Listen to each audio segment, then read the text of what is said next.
जी भाई, अब वो आपसे क्या कह रहा है, rate on total return on capital employed. ठीक है, रिटर्न ऑन कैपिटल एम्प्लॉयड का पहले फॉर्मूला देख लेते हैं भाई।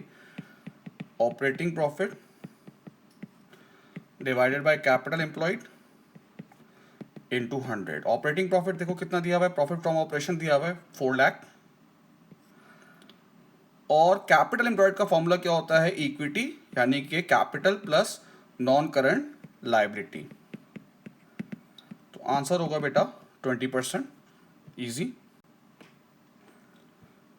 अब वो कह रहा है कि आपको निकालना है stock turnover, stock turnover in days. इसका फॉर्मूला क्या होता है भाई, average inventory upon cost of sales into 365।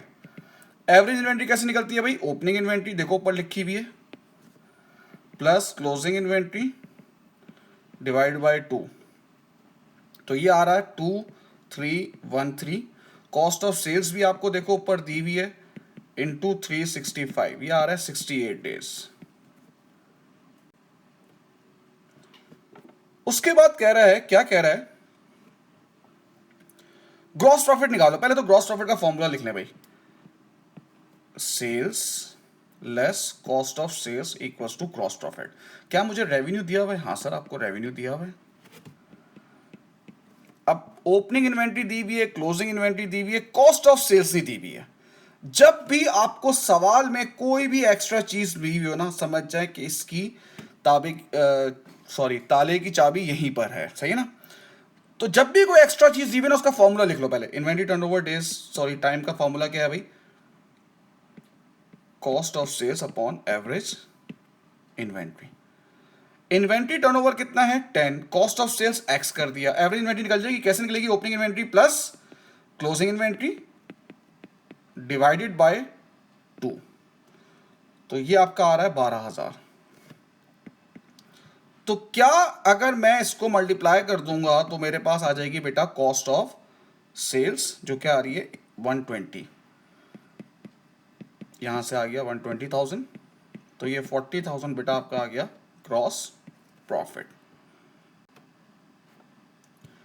9 में कह रहा है भाई, 1 जनवरी business expected to have sales 450, non current asset जनवरी में कितने 306, 1 जुलाई को एक न्यू मशीनरी ली है 180 की, in order to increase sales by an extra 20,000 each month. What was the rate of inventory non current asset turnover. Non current asset turnover का बेटा formula क्या है, sales upon non current asset. अब देखो साल के शुरू में उसकी सेल कितनी, देखो लिखा हुआ है 4,50,000। फिर हमने जुलाई, यानी कि जुलाई में आपने एक नॉन करंट एसेट खरीदा, कितने खरीदा 1,80,000 का। इसकी वजह से आपकी सेल्स इंक्रीज हो जाएगी 20,000 पर मंथ। अब जुलाई से दिसंबर होगा 6 मंथ्स। तो जो आपकी सेल्स बन रही है वो बन रही है 5,70,000। नॉन करंट एसेट साल के शुरू में कितना था 306, ये लिखा हुआ, और आपने बीच में कितना परचेस किया 180 का, ये बन रहा है 486,000।